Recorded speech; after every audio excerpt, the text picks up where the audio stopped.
All right, let's go, everyone. Welcome back to the WobCast 2.0. It's episode 11. It's Wobby. It's Giles.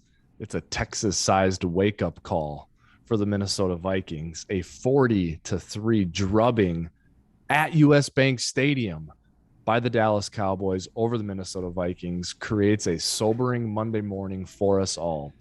Welcome back into the WobCast 2.0, everyone. Giles, Monday, your favorite day of the week, my man. But even you might have a little bit of a dark cloud hanging over your Monday after that one. That was tough. Woof. That was a shellacking. That was tough. I mean, penalties, pressures, and drops, oh my. Like, that had a whole concoction of issues, some of which can be fixed, some of them cannot. We'll chat about all those different things, but definitely an eye-opening experience transitioning from the Buffalo Bills into the Cowboys. Not what we were looking to see. Yeah, we are guest-free for the WobCast 2.0 today, and we are Chase Conrady-free, unfortunately. So it'll be just Giles and I talking you guys through this latest Vikings performance, which was not a great one. We'll talk about some individual performances that left a little to be desired, where the Vikings sit overall in the NFC, and what to expect on Thursday night on this episode of the WobCast 2.0. But Chase, let's begin with a more intangible or maybe theoretical discussion about this game, if you will, before we get into the nuts and bolts and the breakdowns. Mm-hmm. I really feel that, my opinion, as I just sit and watch the league, Giles, from the outside, not being, inside the ropes, I don't think that this performance decreased my opinion of the Vikings and where they are. I truly don't think that. Okay. What I think has happened is, and we've been alluding to this, and I've been saying it, that throughout the course of this season, the Vikings, they're undefeated in one-score games. Mm-hmm. Detroit did the old snatch defeat from the jaws of victory, right? I think the Vikings were almost beat against the Saints. I think the Redskins had them beat. So you are what your record says you are. The Vikings were 8-1, and the Vikings are a really good team. Mm-hmm. But I think the stat was they had the second worst point differential of any 8-1 team in NFL history. And that's indicative of how they've been playing. And I think we've also talked about, like, through 8 games, I said there have been 16 halves of football. I think the Vikings have only played 3 or 4 really good halves, but they're 8-1. Okay. So, or they were 7-1 at that time. So I guess the point I'm making is the Vikings are a really good team. And they're going to win the NFC North, and they're going to host a playoff game, and they might win that playoff game. But they're not the type of 8-1 team that the 1998 Vikings were. They're not a juggernaut who's playing so well they can barely be beat. They did a great job of winning some close games, of coming from behind. And I think what we saw was some of the chinks in the armor that the Vikings have. We saw a team execute on those and expose them. Then it kind of went downhill after a while. But point being, the Vikings are still a really good team. They're still going to win the division. You cannot throw this game out and forget about it. You have to learn from it. But I don't go into this game thinking they're the best team in the NFL, and now I think they're the 16th best team in the NFL. They're right about where I thought they were. I just think that a lot of other people sort of are getting a wake-up call after watching that game. You follow what I'm saying there? How do you feel about it? I definitely understand what you're saying, and I agree with most of it. I think there's no such thing as a perfect team in the NFL. With a salary cap league, no team will ever be without faults. And I think we have a pretty good, if not above average team with a few elite players at the right positions that have allowed us to compete in the way that we have, where, like you mentioned, we haven't necessarily completed a full game in a beautiful way, so to speak, where we've gotten behind in pretty much every game that we've played in, and then we've been able to leverage those elite strengths to be able to get back to us. And I think one of those is Christian Darrisaw. I was talking with someone right before the game, and I said, if Christian Darrisaw doesn't play, we lose this game. Not only because I think he's a linchpin of our entire team, not even just our offense, but also against the Cowboys with one of the best defenses in the league. That's going to be very, very difficult. And if you understand offensive line play specifically, it's all a game of weakest links, right? Where you try to shift things over and cover up your weaknesses. And we were able to leave Darrisaw on an island and then use the rest of the offensive line to be able to cover up the other deficiencies. And without him, it makes us go right back to where we were last year. And I think that was exposed yesterday. I mean, with 7 sacks and even more pressures, it's tough for any quarterback, much less Kirk Cousins, to be able to be productive. So the point is, you have someone like Christian Darrisaw, you have someone like Dalvin Tomlinson. I think he was severely missed in a game like this. And even a Caleb Evans and Cam Dantzler, we were struggling at cornerback, and those simply were exposed. So, when you take away some of those elite pieces, everything starts to digress down to the median. I think if you were dozing in and out of this game, watching it, and you woke up and it was, I can't remember exactly how it went, but 7-0, 14-0, or and you were like, you would wake up and it was like, it's 20-3, now it's 27-3, now it's, I think that you're going to feel worse about the team than if you watch this thing from beginning to end. Yep. I don't think you're going to feel as bad about it.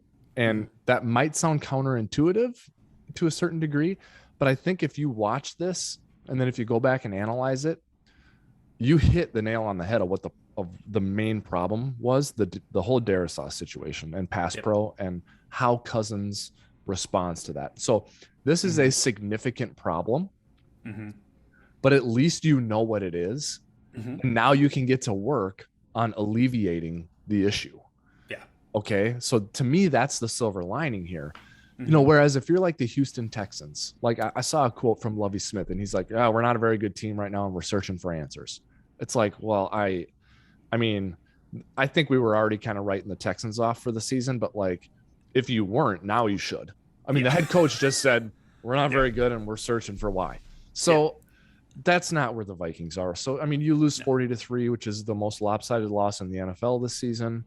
And it's like the most yards the Vikings have given up while not getting to 200 themselves since the 2000 title game against the Giants. So, I mean, this is a loss of not historic proportions. Let's not get too extreme here, but this is a loss of extreme proportions. And it doesn't come down to just losing Darrisaw. There was a lot of other things that went wrong, but that was the leverage point for the Cowboys. And in the second half, Giles, I mean, Cousins didn't have a chance. I mean, the most pointed, harshest critic of Kirk Cousins cannot sit there and say this was about Kirk Cousins. This was not about Kirk Cousins. And the strip fumble on the first series of the game was a bad omen for what was to come, and that's on Cousins. For ball security. But after that, it's just like this was a Darrisaw pass protection thing. The only thing I will say is, and we've talked about this, and we talked about this with Dave Ross early on when we had him as a guest on the WobCast 2.0, and it's my house is on fire analogy with Cousins, where it's like he's not the guy that you want operating with the house on fire or running back into the house to get your valued possessions or the people you love. You don't want that. That's not the game plan. No. If you have a Maserati that runs perfectly and has a great engine and the road's clear, Cousins will be perfect and efficient and sensational. And 8-1. Yes, and he'll be 8-1 for you. Yeah, exactly right. But if there's a traffic, the analogies are tired now, but you know what I'm saying. So he needs to be better about that, but the team needs to play better around him.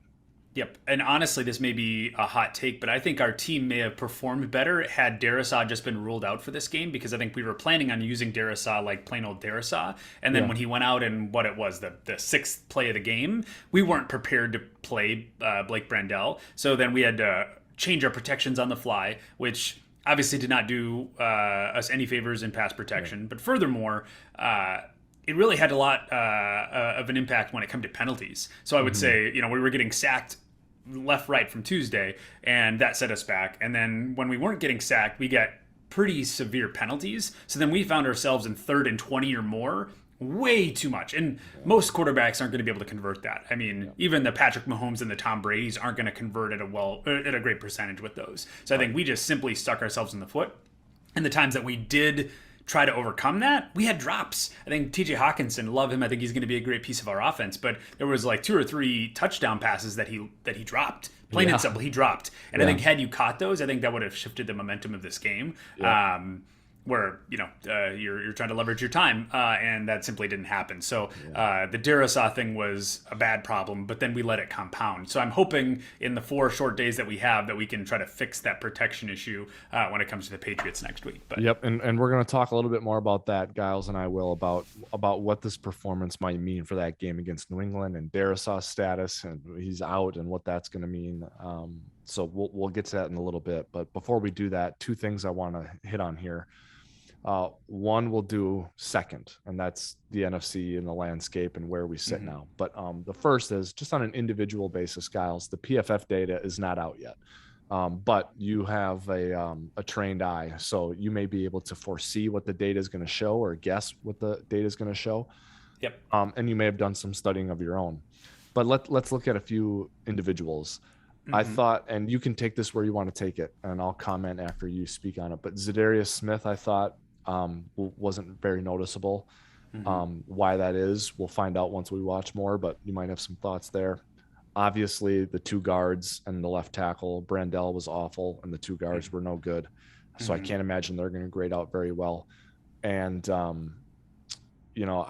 don't, we already talked about Cousins, but you're not going to, there are going to be times when you're getting pressured and rushed and all that, and you got to perform in the face of that. And he didn't. Yep. So I have to imagine he's not going to grade out very well either.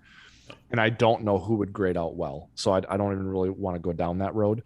But if we stick in the trenches with Zadarius, the 2 guards, Brandell and Cousins, those guys I can't imagine are going to grade out very well. And I want to know if you saw anything different, maybe.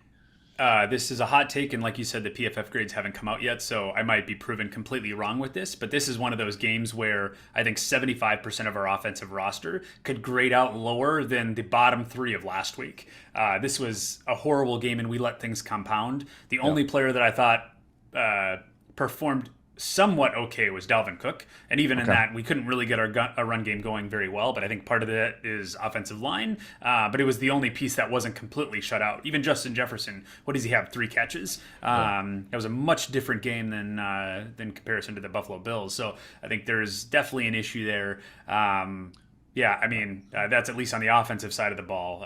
Defensively, Zadarius Smith, I think there's a chance that he may have been dealing with that lingering knee issue and just wanted to play because he knew how important this game was. But I think when you put all those things together, they're definitely a power running team. The Cowboys are. Yeah. And I think we had an issue with that, especially not having Dalvin Tomlinson. So a lot of the other players had to step up and try to figure out how to compensate for that. So that did not do well. Our cornerback room definitely struggled. Even the announcers were calling out Andrew Booth Jr. and how he was getting picked apart.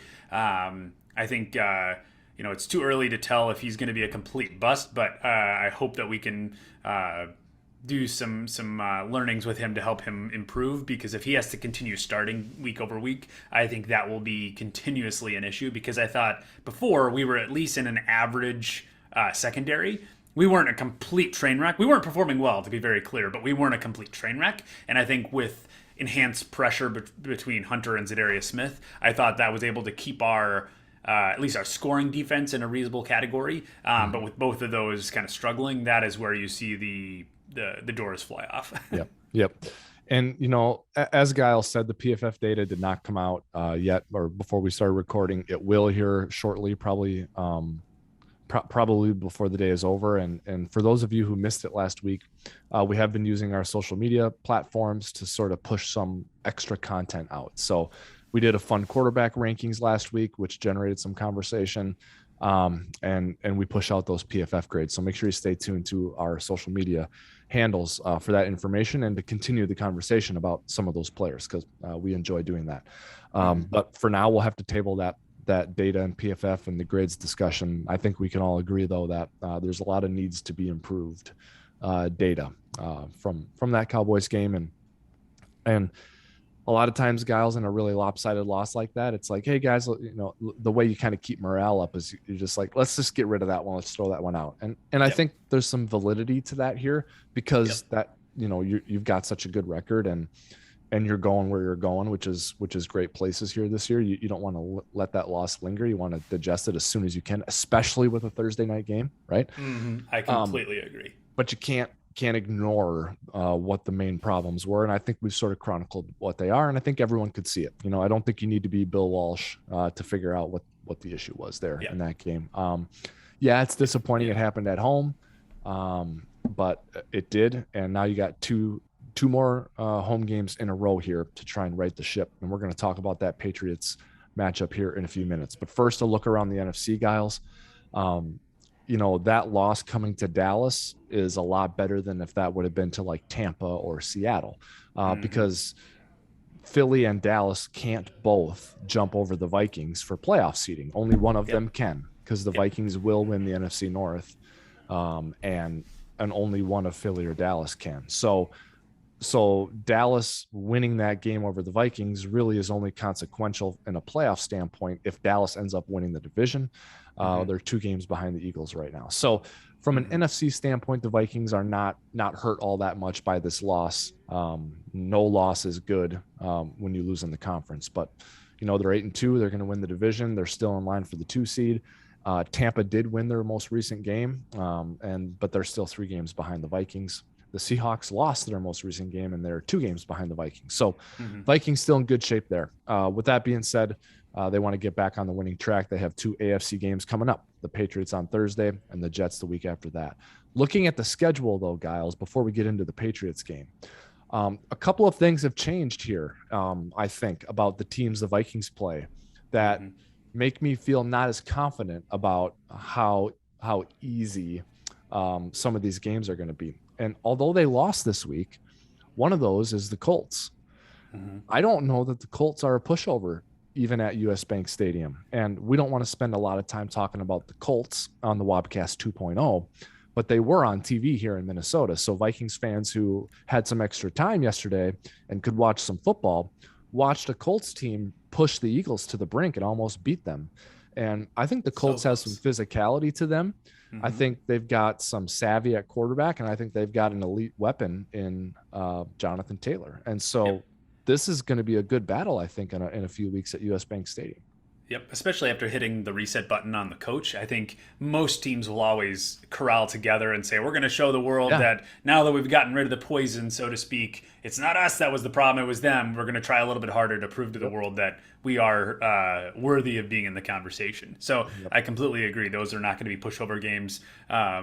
Nor will the Jets or the Patriots, for that matter, because I think the Jets really got a shellacking this week, where I think they're going to set out with something to prove. I know there's some internal tension there over there. They have a great defense. That's going to be a tough game. Anytime you're playing Belichick, that'll be a tough game. I think I'm going to eat my words when it comes to the Chicago Bears. I thought they were going to be the worst team in the league. Me too. They're not great necessarily, but they're not a pushover team either. So I think going there on the road will be another tough challenge. As with the Detroit Lions, they're not going away easily. Yep, they've won 3 straight. They just beat the Giants. And before this week, I would have said, hey, that Giants game at home, that's a tough game. Well, the Lions just beat them. In New York. I believe it was it was in New York. So, I mean, the Vikings closed the season at Green Bay and then at Chicago. Before that, though, they have 5 out of 6 at home. The Vikings have to make some hay here if they want to stay in line with the Eagles and have a chance to jump over them, or if they want to fend off whoever might be the 3 seed late in the season. That will start on Thursday night against the New England Patriots. So let's get into that a little bit here, Giles. Yeah. To me, this is a pretty important game for the Vikings. It's not make or break. It's not, we're going to find out what they're made of in this game. It's not that. But it's important because we're going to see this staff's ability to play chess against an elite coach and staff who has been gifted. The Patriots have been gifted a very wide avenue to victory. Although it's a short road or a short week and they're on the road, that's working against the Patriots. But this is no Darisaw for the Vikings. I mean, this is like playing the Falcons 10 years ago without Julio Jones. No, this is playing the Vikings without Adrian Peterson in 2010 or 9, right? Like this is a problem. Yes, this is a problem for the Vikings. And I am sure Kevin O'Connell has some experience. I don't know if Andrew Whitworth missed any games for the Rams last year. When O'Connell was with Washington, I don't know if Trent Williams missed a bunch of games because he was their left tackle there for a while. But this is like that. This is so Kevin O'Connell has to get together with his staff and figure out a way around this. And the Vikings run the risk of being fairly predictable here with their protections. And everyone, when you hear predictability, it's about play calling and run pass and who you're going to target. Well, teams really game plan for how you protect against certain pressure looks. And so the Patriots will have the Vikings protection figured out already. They don't even have to go through a couple series. They know it's sliding to the left side, to the tackle, and or the tight end and back are going to be over there chipping. And that is going to give the Patriots a big advantage. Now, the Vikings know that. The Vikings know that the Patriots know what they're doing. So let's see what O'Connell and company can spin up to sort of try and counter that. I'm very interested to see how all of that unfolds. To me, that's the number one storyline in this game. I could not agree more. I think even when you take it from a much more macro level, I've viewed Kevin O'Connell through whatever this is, week 12, that he is a great game planner. He comes very prepared. And Agreed. I think if you're trying to find the silver linings of last week or yesterday, is that now it's going to force them to reevaluate. Because anytime after you win and you still have some issues, but you win, it's easier to say, oh, that's an issue, but we're still finding a way to win, so it's not as important, versus when you got trucked yesterday, it really forces you to say, all right, this was an issue before, but now it's really an issue, especially if we can't operate with Darisaw for at least a week or two. I'm interested to see how he game plans for that. I think that's where the rubber will really meet the road. If they come in and play toe-to-toe, I will respect Kevin O'Connell even more that he was able to find a way to paper over that schematically. Because I think had you not lost this past game, I think you would have had a different scenario here because it forces them to recognize those things. Yeah. Okay. Yep. Good point. A couple of other matchups in this game that I want to talk about and get your perspective on. Special teams, Giles, I think is sort of is an always underrated facet of the game. But the Patriots are typically very sound on special teams. And if you watched, they won the game last week on a special teams play. And so I think you got to be careful there with the kicker, with the return game. And so on a short week especially, anything that Belichick's got stashed away for special use, for a surprise, or something he might know about one of your special teams players that he thinks he can expose, you got to be careful here on a short week. Because that can really destroy you. Yeah. And so when you've looked at the data and the PFF grades, is there anything glaring to you that is like, you know what, we better watch out for this? Or, you know what, this guy's not been playing great all year. Belichick might be targeting him. That's a great question. I think, well, first on the Patriots side of the ball, I forget exactly how you pronounce his name. Matt Judon? Is that how you pronounce it? Number 9. He is number 1 in sacks right now. He's like 4 sacks ahead of everybody else. He is a force to be reckoned with. And you have to believe that they're going to move him around the defensive line to go attack our weak points. And especially if Ezra Cleveland can't play, our entire left side is going to be at issue. Now there's a chance they'll elevate Chris Reed to play left guard. He played very well when he played for the Colts, behind Quentin Nelson. So maybe that can be a blessing in disguise. But that's going to be a very, very tough matchup. And I think I'm excited to see how both coaches go head-to-head. I think one thing on the coach's side of the fence that I think people aren't talking about is that Kevin O'Connell played for Belichick. He was a quarterback with him for a year or two underneath Brady, and he understands how that room operates. So I think that's going to give us at least an element of wit behind us where we can actually go toe-to-toe. If we can, I think it'll be partially because of that, because Kevin O'Connell's obviously very intelligent, and if he can go play the appropriate chess match with him, that might give us an opportunity. I think this is a game where I think you might see a little bit more creativity potentially. Like last week was the first time that CJ Ham had been used in weeks and weeks and weeks. I think this is a game where they might throw out a wrinkle or two that they maybe historically would have been saving till the end of the season, because at the end of the day, they're trying to throw some fresh looks at teams, and there's also, I believe, things that they're waiting towards the end of the season so they can't get figured out. I think in order to preserve our positioning for the number 1 seed, or at least not lose the opportunity for number 1 seed, I think they're going to start looking into that. So I think this is a big CJ Ham game. Honestly, I think that'll be a wrinkle there. I don't think TJ Hawkinson rather will have a very big game, at least from a pass receiving standpoint. I think he's going to be required to chip in order to give Kirk enough time. I think Justin Jefferson, I think, is going to go off. I think historically, Belichick has been the guy to say, I'm not going to put my number one cornerback on the best receiver. I'm going to put that person on a different person, then I'm going to double up the best receiver. So I'm going to take my second best cornerback and maybe a safety. But I think Justin Jefferson's going to be very frustrated after yesterday and is going to figure out a way to shut them down. And I think going into that, knowing how Belichick works, I think they're going to be able to expose that. Interesting. Okay. I'm excited to see that unfold then. Because that's an interesting way to look at it, Giles, because the thing Belichick's known for is taking what you do best away, right? Yep. Taking away what you do best. That's obviously Jefferson. But you're saying maybe it won't go that way. Maybe they can't really control that. And so it's like, we're not going to give you that, but you might get that over there, but you're getting nothing else. Yep. So is that enough to win this game on its own? That'll be interesting to see how that goes. Agreed. My concern, if we were Patriots people, my concern here would be, I just, not that the Vikings are a defensive stalwart here, but they're also not embarrassing on defense, and at home that's a hard place to go and move the ball. US Bank Stadium. Obviously the Cowboys had no trouble with it. Most teams don't have that easy of a time. The Patriots are not an explosive, productive team anyway. And so all these advantages that we think New England has because of some injuries and Belichick, where I don't think the Patriots have great answers is on offense and moving the ball.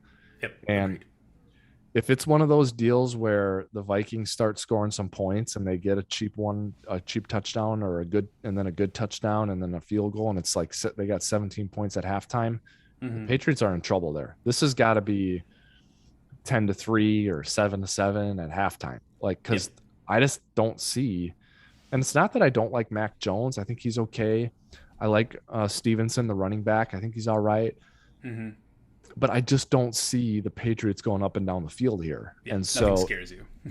And so I think that's a problem for New England is what is your identity on offense? And can you move the ball in a hurry if you have to? Where I think the silver lining is for them, and I'll be curious to hear your thoughts on this now, but also what does the PFF data show? I thought Ezekiel Elliott and Tony Pollard had a pretty easy time running it. So Stevenson and Harris, the Patriots backs, are on their game. And if the blocking is pretty sound, that could be salvation for New England. Other than that, I just don't see Mac Jones marching up and down the field, throwing passes against the Vikings. 100%. And I think another low-key subject that has not been talked about a lot right now is that Minnesota fans are from Minnesota. And I think we get really high on highs and low on lows. And I think that was partially what contributed to such a massive trucking yesterday, is that we very early on screwed up. And I wasn't there at the stadium, but I would venture to say that things got real quiet real quick. And then I think that competitive advantage that you go into the game with, in terms of the loudness of US Bank Stadium and the all-encompassing environment, that goes away when we start to suck. And I think if you can have some early success, I think you maintain that momentum, versus if you screw up early on, I think you're going to shut up a lot of the fans, and now you lose that competitive advantage. For sure. And I said this to one of my friends who's still with the team, who was at the game obviously yesterday. I said, I know how that building can be electric. And Jim Nantz said a lot of nice things about US Bank Stadium from a structural and architectural standpoint, and he's right. It is beautiful, but part of the allure and part of the advantage of that building, Giles, is the crowd and how loud they get. And truthfully, it's the people behind the scenes at the Vikings who put the programming on before the game to get people pumped up, and during the game with some of the sound prompts and the noise prompts. All that plays into it, and people listening may not have an appreciation for that, especially after losing 40-3, but that's part of why that building is so loud. I've been to lots of big, beautiful stadiums with 80,000 people in it, and you can hear a pin drop. I mean, Atlanta is not loud. It's a great stadium. It's not loud there. It's never loud there. I've heard LA is not loud. I heard that that's a beautiful stadium and it's not loud in there. So it's not about just being big and bold and beautiful for stadiums. It's about what can you do to make it loud and to make it an advantage. And the Vikings are great at that. With that being said, after that strip sack of Cousins by Micah Parsons, I heard the Cowboys fans cheering. And I didn't hear much noise after that, to your point, so you're right. That thing snowballed and it was quiet in there. It cannot be like that on Thursday night against the Patriots. Yep. And I don't think it will, because I don't think the Patriots are going to jump out that fast. But I am going to go. I'll be at that game. And there are some things I just cannot wait to see. And one of my favorite NFL analysts is a guy named Pat Kerwin. Are you familiar with him? Yeah, I heard of Pat. Yep. Former New York Jets executive, now hosts a show on Sirius NFL Radio. I know you know that, but for those who don't know, that's what he does.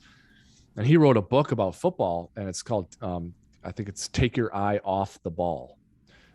And that's what I'm going to do a lot of that on Thursday night. Is I'm not just going to be watching the ball. There are so many things I can't wait to see.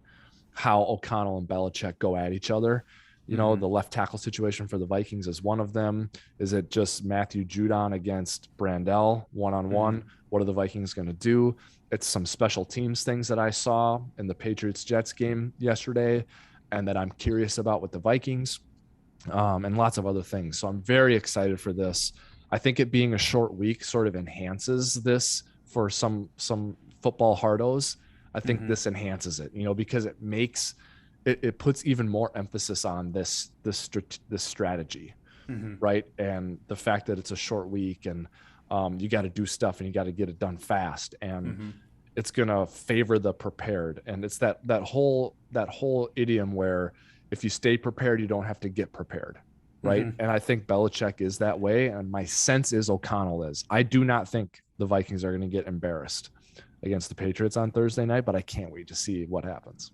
Yeah, I completely agree. I think a lot of people in the Vikings organization have a healthy ego where they will not allow themselves to get trucked a second time in a row. They're going to come super prepared. Even if they lose, I think it'll at least be a game, because both teams have deficiencies, and more importantly, both coaches are master chess makers. So I think it'll be very, very interesting to see how they go prepare. Yeah, it's going to be awesome. And it's going to be a fun slate of games on Thursday. The Vikings and Patriots are the nightcap, and then a semi-full slate of games on Sunday for the NFL, as we sort of starting to get the rubber meet the road time here, Giles. Belichick always says nothing matters till after Thanksgiving. Well, Thanksgiving is Thursday, so everything is going to start to matter now, right? Yep. I mean, this is nut cutting time, and the Vikings still in a strong position here as the NFL season gets down to, I won't say the home stretch, but they're kind of we're turning for home here. Yep. We're turning for home as we get to the back half of the season, and a lot of big fun games for the Vikings coming up, and it will all start with the Vikings and the Patriots on Thursday night at US Bank Stadium after a really fun holiday. Thanksgiving got to be way up there in the holiday power rankings, top 3 probably holiday, I would think, on the calendar. We get to cap it off with some football, Vikings and Patriots. So that's going to be fun. We're doing a lot more, Giles, on social. So we encourage people to check that out. What are some things that people can look forward to as they follow us on social? And what's the best way for folks to follow that other than @Wobby on Twitter? Yeah, exactly. I think Instagram's a big one. We're doing a lot more posts related to different insights regarding the team. Now, before yesterday, we highlighted that we had the #1 rated left tackle in Christian Darrisaw, which is awesome. But also, more importantly, we also had the #1 edge rusher in pressures. So on both sides of that ball, people that typically square off against each other, we had #1 in both categories. You have an unstoppable force meeting an immovable object. And I think that is so awesome. I don't think many teams can say that they have #1 in both categories. Now, obviously, Darrisaw was out yesterday, but when you get him back, those are 2 very powerful combinations if you're trying to go chase the Super Bowl. So super, super exciting. But we're posting little interesting tidbits like that if you want to give us a follow on Instagram. And we have more exciting stuff here coming soon. Yeah, it's a fun week for fodder because it all happens so fast, and then the game is here on Thursday, right? So get on there, get on social, follow us, interact with us, continue the conversation. We'd love to engage with you. Also, you can find the WobCast if you're not a subscriber on the same place you find all the other podcasts you subscribe to. So Apple Podcasts, Google Play, Spotify. You can also catch us on YouTube at Wobby, on Twitter, therealwobcast@gmail.com. If you want an email submission to give us some content ideas or to ask a question, we'll do a better job of monitoring that inbox to incorporate some of that content into the show as well. But that's going to do it for episode 11 of the WobCast 2.0. My thanks to Giles and to executive producer Chase Conradi. We encourage you all, as we said, to subscribe, like, and follow the WobCast 2.0 on all your favorite social media platforms. For Giles, I'm Wobby, signing off for now. Vikings Patriots Thursday night to cap Thanksgiving. Let's see if we can get back on the winning track. Adios.